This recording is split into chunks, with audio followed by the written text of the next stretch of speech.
Na década de 30, houve um grande massacre, uma grande perseguição aos tupinambás, lá de Olivença, na feitura de uma ponte lá que interligava Ilhéus a Olivença. Que foi quando o Marcelino, um dos parentes nossos, se revoltou lá e aí houve algumas mortes.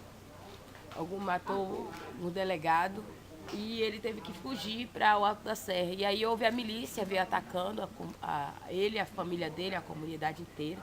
Ele se refugiou aqui na Serra. E aí houve a perseguição em massa do governo em cima dele. Até houve eles forçaram a que Marcelino, indígena, se entregasse. Aí nesse período, na década de 30, ele foi preso, foi levado, ninguém sabe o paradeiro dele. E aí já houve a perseguição e também a retirada dos índios desse território para o SPI, o posto Catarina Paraguaçu, lá em Pau-Brasil. Aí retiraram os indígenas daqui. Os que não quiseram ir, aí houve as resistências, as brigas, as mortes e o enfrentamento contra o governo para poder a permanência. Aí nesse período foi que houve o desfacelamento e houve a supressão para que as pessoas não se reconhecessem como índio, que foi dado como integrante da União. Aí eles não poderiam mais ser reconhecidos como indígena, não poderiam assumir a sua identidade, nem poderia dizer que era indígena. Seria perseguido, matado, levado. Então, as pessoas se refugiaram. Aí se manteram calados. E aí a maioria das terras foi dada para os capanga, para os coronéis, foram dadas de presente, foi loteada e o aldeamento aqui dentro foi todo invadido, tocado fogo, assassinado as pessoas, as crianças, as mulheres. Todos eles foram abatidos e foram enterrados. Tem vários aldeamentos com vários enormes cemitérios indígenas aqui na área.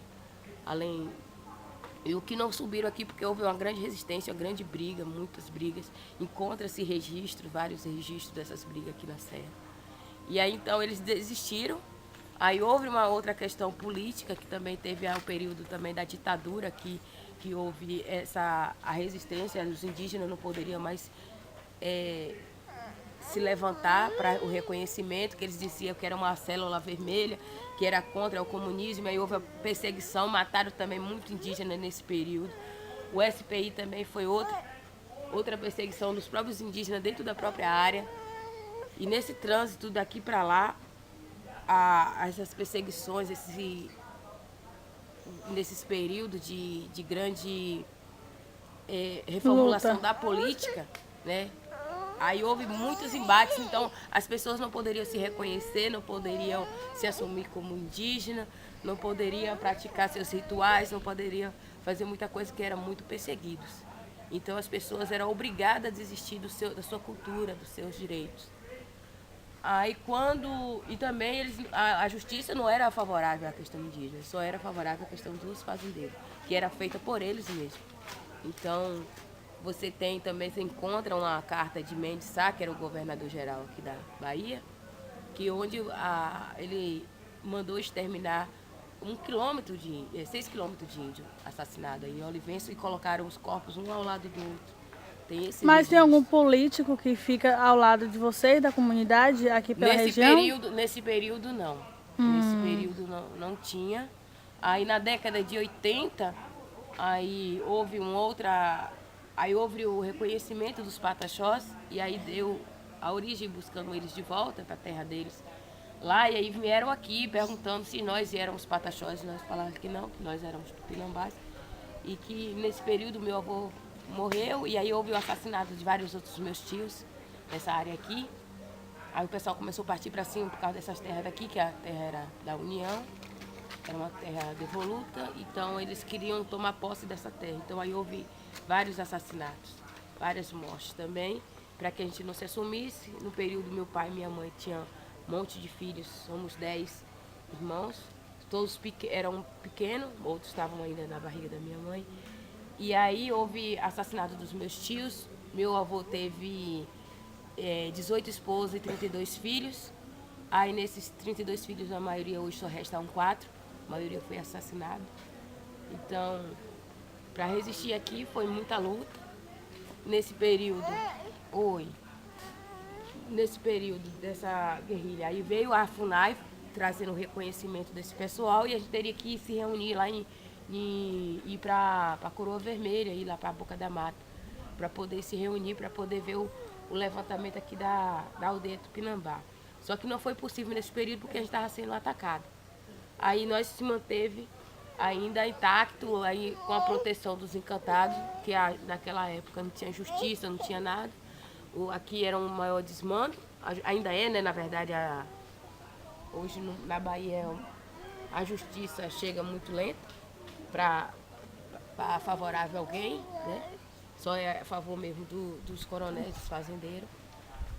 Aí, nesse período, houve esse tumulto todo, aí nós teve que se acalmar, esperar essa tempestade passar. E quando houve agora em 2000, houve de novo um dos maiores ataques aos indígenas, lá em Coroa Vermelha, foi onde nós teve o nosso reconhecimento. Foi em 2000, naquele bombardeio, naquela luta toda, né, que teve. Vocês, o pessoal, viram. Aí quando em 2000 veio o reconhecimento, em 2003 já foi a publicação do GT para poder vir para a área, né? Veio a identificação e aí a gente começou a luta. Em 2000 aqui, 2002, 2003, a gente teve o apoio de algumas entidades que veio aqui, né, ouvir a nossa história, conhecer o nosso sofrimento e alguns material. A antropóloga Suzana Viegas, ela é de Portugal, que ganhou no edital, na licitação para fazer o estudo aqui desse território. E aí ela fez de Olivença, fez aqui também, mas não fez tão precisamente. Mas depois ela fez só essa parte aqui. Também depois veio outras pessoas, outros antropólogos fazer esse mestrado aqui nessa área, o qual ajudou também Suzana Viegas a concluir um relatório, né, colocando a questão do diferenciado, da cultura, né, do costume, da forma que a gente vive aqui na aldeia, na comunidade, no coletivo, na união. Daí a gente veio, aí com isso também veio os embates, né, a gente fez em 2004 a primeira retomada, dia 6 de março, e no dia 8 de dezembro do mesmo ano a gente fez outra retomada. E daí houve aqui na área também, estava tendo um monte de desmatamento, a gente tinha na época, antes dos fazendeiros vir para aqui, a gente tinha mais de 226 nascentes de rio. Aí com os fazendeiros na área começou a desmatar, foi reduzido os nascentes de rio para 15 nascentes de rio. Aí a questão também veio a violência para essa área, as famílias não podiam viver mais. Aí a gente tomou esse posicionamento de tomar de posse de novo a nossa terra. Aí com isso também veio a repressão. Uma ação traz outra reação. E essa reação em 2008 a gente sentiu que foi o ataque da Polícia Federal para cima da gente, que desde 6 horas até 5 horas da tarde, bombardeando, atirando. Algumas pessoas teve muitas pessoas feridas, machucadas, né? Eles atiraram de bala de efeito moral, soltaram gases bastante aqui. Foram 2 helicópteros, um revezando uns aos outros. E foram 180 homens, foram 35 Ranger, aquela L200, e com a presença de um carro rabecão, que era para levar os mortos. Então, mas nós revidamos somente com pedras. Que é o quê? Tá doente, tá. Aí a gente reagimos, daí mesmo assim a comunidade foi bombardeada, tudo bem, a gente foi pro embate, eles recuaram, a gente prendeu ele aqui dentro da área, eles conseguiram sair, pegaram o helicóptero, amarraram o cabo nos paus que a gente tinha derrubado nas estradas, e eles puxaram e conseguiram sair. Aí nesse ano ainda continua ainda essa perseguição, só que em 2009 a gente tinha feito uma outra retomada na Santa Rosa, o qual os policiais vieram deram de choque em 5 pessoas, em 5 indígenas eles pegaram. Ficaram no lugar apertado, porque geralmente quando eles atacam a gente corre pra mata, a gente não fica na selva. E essas pessoas ficaram encurraladas. Aí eles queimaram de choque, deram choque nas partes íntimas desse pessoal. Queimaram as costas, a coluna, deram um monte de choque que ficou as feridas. Aí nós conseguimos levar para Brasília, para o ML lá em Brasília, para fazer o corpo de delito, foi com que assim a gente conseguiu provar a tortura que a Polícia Federal fez em cima de nós indígenas. Aí não foi suficiente, em 2010, aí eles vieram 2 horas da manhã e prenderam o cacique. 2 horas da manhã, e aí a gente se mobilizou, ligamos para todo mundo que a gente poderia contar lá em Brasília, foi porque manteve a vida dele. E que na verdade ele veio para exterminar, matar a liderança. Aí a gente conseguimos denunciar. Eu ainda estava grávida do meu filho, quando em 2000, nesse período mesmo, eu tive uma reunião que eu faço parte da CNPI, na Comissão Nacional de Política Indigenista, o qual a gente se reúne com a bancada ministerial e também algumas vezes a gente tem uma reunião com o presidente da República. Aí eu tive uma reunião com o presidente Lula na época. Aí a gente foi, eu levei a demanda dele, aí eu já estava com meu filho já nos braços, ele já estava lá com 2 meses de vida. Aí lá eu coloquei a demanda que a gente estava sendo perseguido, que a escola a gente não conseguia mais plantar, nem fazer farinha, nem nada.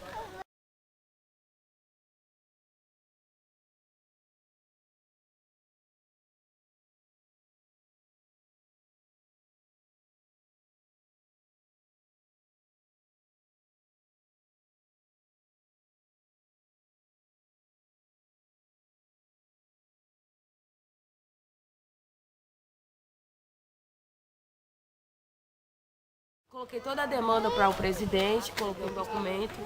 Aí no outro dia que eu ia sair 5 horas da manhã pegar o avião para poder voltar, no aeroporto a Polícia Federal estava me esperando, eu e meu filho, e já levaram a gente detido. Aí me prenderam, eu e meu filho, e me mandaram para o presídio de Jequié. Passei 2 meses e 15 dias com meu filho no colo, ele ainda amamentando. E meu irmão, ele estava preso, levaram para Salvador. Salvador ele passou por 8 presídios e ainda foi retirado lá para Mossoró, lá para o Rio Grande do Norte. De lá para cá eles passaram por 8 presídios distintos, deram sumiço, depois eles tiveram que dar conta. Isso tudo pela disputa das terras, não é isso? Tudo isso pela questão da terra. E aí, por nosso reconhecimento, por nosso diferenciado, o qual a gente consegue aqui na comunidade ter uma escola de qualidade, consegue os consertos da estrada, a gente conseguiu agora ver a produção, a gente não tem violência, a gente não tem aqui a questão de drogas, a gente conseguiu fazer uma comunidade homogênea, que conseguiu se organizar sem precisar, praticamente, o governo estar dentro dela, ou alguém vir de fora dizer, nós mesmos. Já tem 8 anos, eu sou acessar a briga pela construção do colégio, já tem 1 ano de atraso, desde quando foi mandado construir. Já tem 1 ano de atraso e agora a construtora parou, mas o Estado está vendo essa questão de uma nova licitação, de uma nova empresa para concluir esse colégio, que é para dar pronta agora em junho, só que não vai ser possível.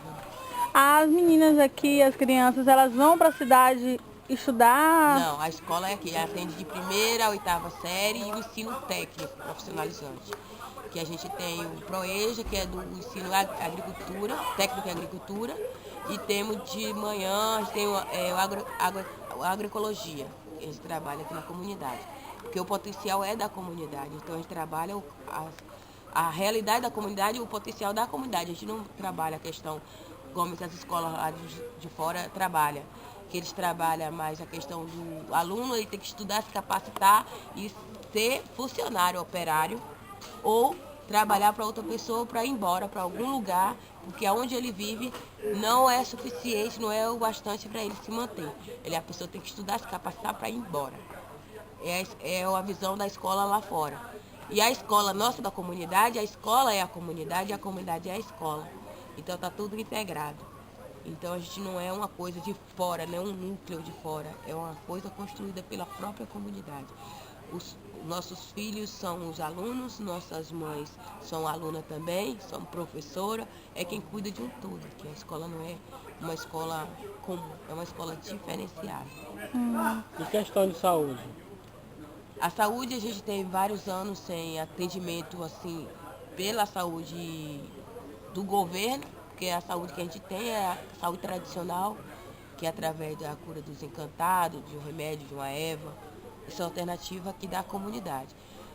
Nós temos um recurso que cai mensalmente na Prefeitura de Buerarema, que é o atendimento à contratação de uma equipe multidisciplinar. Só que tem 8 anos, 10 anos já, sem essa comunidade ter esse acesso a essa saúde, que foi restrita pelo prefeito na época, por causa que a gente estava com a ação de retomada, eles retiraram a saúde pensando que a gente ia abrir mão da terra. Mas só que as pessoas não sabem, tem na sua inocência, eu não sei, porque a terra é a base de tudo. A gente não vive no ar. Para você construir uma casa, ter uma saúde, ter um empreendimento, você precisa ter primeiro a terra. Depois que você tem a terra, você pode ter educação, saúde, as outras coisas vêm. Então, a prioridade na nossa luta é a terra. Aí, com isso, a saúde foi retirada da comunidade, nós temos pessoas que morreram por falta de atendimento. O município se recusou muitas vezes a atender as mulheres grávidas, morreu várias mulheres. Mas nesse momento, assim, vocês têm o acompanhamento da FUNAI, né? Quando há necessidade de levar para a cidade. FUNAI é atendimento à questão de território, de terra. FUNASA, que é atendimento da saúde, que foi substituída agora pela SESAI, que é a Secretaria Especial de Saúde Indígena. Aí essa SESAI agora que está atuando, que tem 1 ano de criação e que está atuando no atendimento, que restabeleceu a saúde. Mas por enquanto só tem a contratação de enfermeiro, não tem uma equipe Específica. não tem uma composta ainda, não tem essa equipe composta para dar o atendimento à comunidade. Só tem apenas por conta da emergência, agentes de saúde, os AIS. Tem agora a questão dos técnicos de enfermagem que são indígenas, que estudaram, né? Concluição técnica, e um enfermeiro que é não índio. É o que temos para atender aqui a comunidade hoje. E as doenças que são causadas mais aqui na região? A doença que vem aqui hoje para a região é geralmente através dos não índios, das comidas dos não índios, que é hipertensão, né, diabetes, porque a gente antes não tinha. Quando a gente foi agora, porque acabaram de destruir nossas terras, nossa cultura, as matas, muitas coisas que a gente tirava da mata, a nossa subsistência. Eles foram, aí a gente teve que ir correr para a cidade, comprar alimento da cidade, aí então hoje muitas pessoas hoje aqui na comunidade tem problema de hipertensão, diabetes, que não tinha antes, né? Mas agora o índice está crescendo e a gente precisa fazer esse controle. Mas tempos atrás não tinha essas doenças aqui na comunidade. Recentemente, que agora está tendo, a maioria das pessoas estão tendo. Mas quando é questão de crianças com algum tipo de doença causada aqui mordido por algum bicho, sempre leva ou vocês cuidam aqui mesmo através de... Não, se for de coisa de cuidar aqui, a gente cuida. Se for de cobra, ofendido de cobra, isso a gente resolve. Se for de inseto, qualquer coisa aqui, que for daqui do nosso conhecimento aqui, isso aqui resolve aqui mesmo. Quando não é daqui mesmo, que é outra coisa que precisa de uma operação, mulheres grávidas aqui que têm dificuldade de ter um filho, a gente manda para o hospital, porque lá eles têm mais condições de fazer uma cirurgia, de ter esses procedimentos. E também...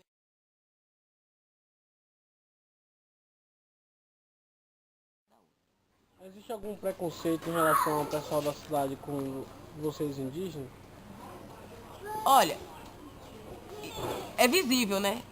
Quando a gente estudava no Enedim, os próprios professores tinham preconceito contra nós. Quando chegava o mês de abril, eles, em vez de falar da cultura indígena, eles botavam logo uma questão botar uma questão afro.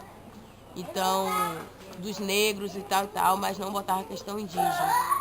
Eles não aceitavam nós como indígena. Então, isso é um grande preconceito à parte. E ainda quem é que está reproduzindo esse preconceito? A própria escola. O qual é o espaço de combater o preconceito. Já se tira por aí, né? É verdade. Então...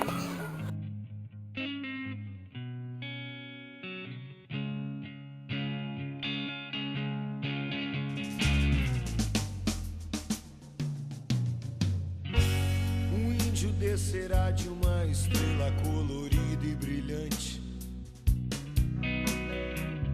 de uma estrela que virá numa velocidade estonteante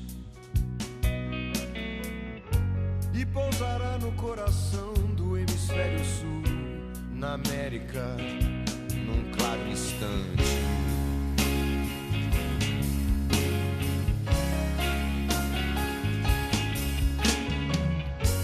Depois de exterminada a última nação indígena e os espíritos dos pássaros das fontes de água límpida, mais avançado que a mais avançada das mais avançadas das tecnologias, virá impávido que nem Mohamed Ali, virá que eu vi apaixonadamente como Terry, virá que eu vi tranquilo e infalível como Bruce Lee, virá que eu vi o axé do afoxefe do gigante, virá.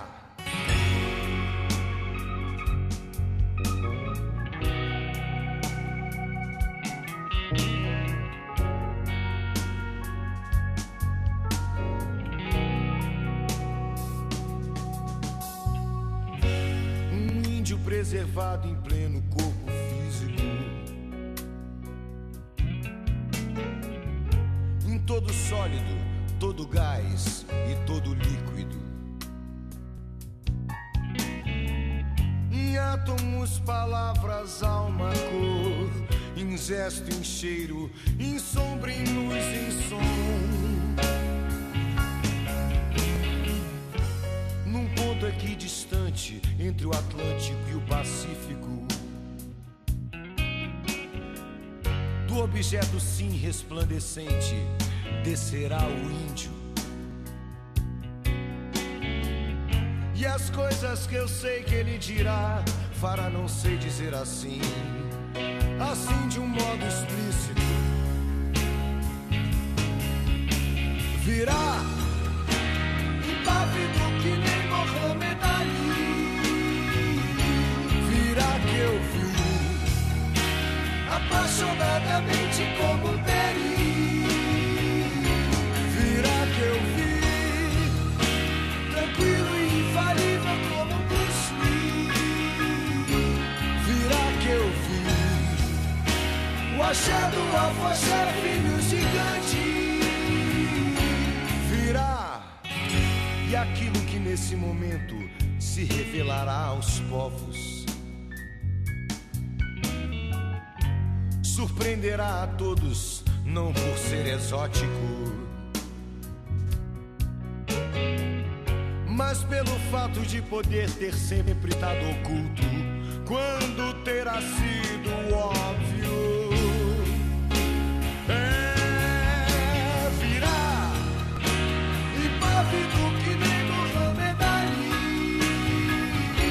virá que eu vi apaixonadamente como